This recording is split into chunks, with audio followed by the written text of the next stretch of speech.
Attila della Warwise AS, Batman Griff, DDDF, Barcellona Sun, Daphne Rock in prima fila, Dylan Chris, Danubio Tav, Blackfire Horse in seconda.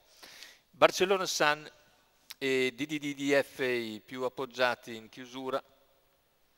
Vediamo la partenza con Barcellona Sun che cerca di avvantaggiarsi, però DDDF rientra all'interno insieme a Batman Griff e all'esterno è veloce anche Daphne Rock.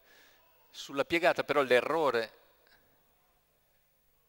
numero 3 Batman Griff squalificato. Batman Griff e così numero 4 DDDF squalificato. Numero 2 della Warwise AS squalificato a sua volta, quindi corsa con tante rotture nella fase di lancio. Attila ne ha approfittato per assumere l'iniziativa davanti a Danubio Tav.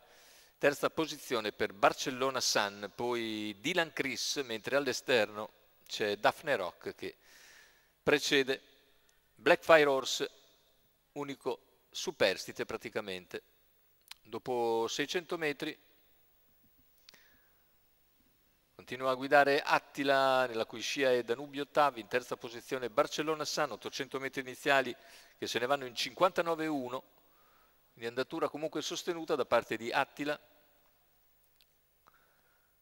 Danubio rimane in seconda posizione davanti a Barcellona Sun e anzi la quarta posizione in corda è per il numero 7 Dylan Chris. Se n'è andato un chilometro nell'ordine dell'1:14,4, all'esterno non si viaggia e così Attila continua a mantenersi nettamente avanti a Danubio Tav. Barcellona Sun 400 scarsi al palo, un parziale ora in 14,4.